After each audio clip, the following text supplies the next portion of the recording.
Kıymetli dostlar, İslam tarihinde yaptığı zulümlerle şöhret kazanmış, Haccac-ı Zalim olarak isimlendirilmiş Haccac bin Yusuf Es-Sakafi bir gün annesinin yanına gidiyor. Annesini ziyaret ediyor. Annesi oğluna diyor ki, oğlum neden bu zulmü yapıyorsun? Neden Müslümanlara bu zulmü uyguluyorsun? İnsanlar artık senin yaptığın zulümleri konuşuyor. Her yerde senden bahsediliyor. Bugünün yarını da var. Yarın öleceksin. Yüce Allah bu yaptığın zulümlerin hesabını senden soracak. Artık bu zulümleri yapma. Yeter. İnsanlara yaptığın hakaretler yeter diyor. O da diyor ki, anne diyor, dur, neden onlara zulüm yaptığımı sana göstereyim. Hemen köşkünün dışından geçen bir adamı çağırır. Adam Haccac'ın onu çağırdığını görünce ayakları titremeye başlar.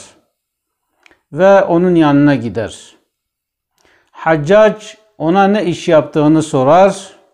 O da ben zeytin tüccarıyım der. Haccac zeytinle ilgili sorular sorar. İşte 1 kilo zeytinden ne kadar yağ çıkar? Ya da 1 ton zeytinden ne kadar yağ çıkar? Yani zeytinle ilgili bütün soruları sorar. Adam tam bir profesyonel gibi cevap verir. İşte şu kadar zeytinden şu kadar zeytinyağı çıkar. Şöyle olur, böyle olur. Her şeyi bir güzel izah eder. Haccac-ı Zalim ona iltifat eder. Aferin der. Çok iyi bir tüccarsın. Zeytinin nasıl işlendiğini, nasıl yağa dönüştüğünü, nasıl pazarlanacağını çok iyi biliyorsun. Peki sana bir soru daha soracağım. Sen Müslüman mısın diyor. Tüccar evet Müslümanım diyorum. Müslümanım. Bu sefer Haccac İslami konularda ona soru sormaya başlar. İşte der ki İslam'ın şartı kaçtır? İmanın şartı kaçtır? İşte Kur'an-ı Kerim kaç cüzden oluşuyor? Vesaire dini bilgileri sormaya başlıyor. Haccac 40 soruya yakın soru soruyor. Ama tüccar ya eksik cevap veriyor ya da cevap veremiyor. Haccac annesine dönüyor, diyor ki bak anne diyor, bu adam bir geçici menfaat, geçici bir dünyalık için zeytinin nasıl satılacağını, nasıl alınacağını, hangi zamanda kar yapılacağını, ne zaman zeytinyağına dönüşeceğini her şeyi biliyor. Teferruatıyla biliyor. Ama ebedi yurdu için sorulan hiçbir soruya cevap veremiyor. Şimdi bunu asmayacağım da ne yapacağım? Bunlar kendilerini Müslüman olarak tanıtıyor ama İslam'dan bir haberdirler. İslam'dan hiçbir haberleri yok. Bunlar gibi zalim insanlara benim gibi zalim valiler yakışır diyor. Ben onlara boşuna zulüm yapmıyorum.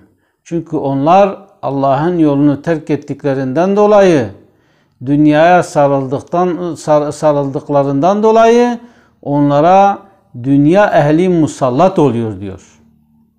Hatta Haccac-ı Zalim'in yardımcılarından birisi Haccac-ı Zalim'e diyor ki senin hakkında aşırı derecede şikayetler var. Zulmünü biraz azalt.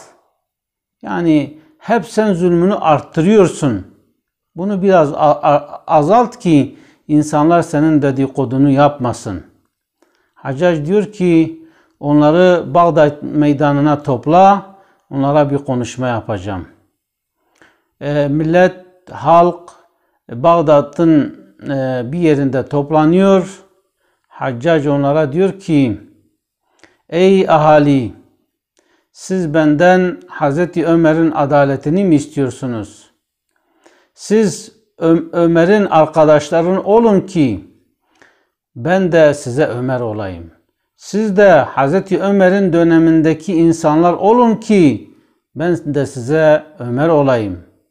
Siz zalimsiniz. Sizin gibi zalimlere ancak benim gibiler hükmedebilir. Yani eğer ben size zulmetmezsem bu sefer siz bana zulmedersiniz diyor. Onun için kıymetli dostlar, dünya hayatı geçicidir.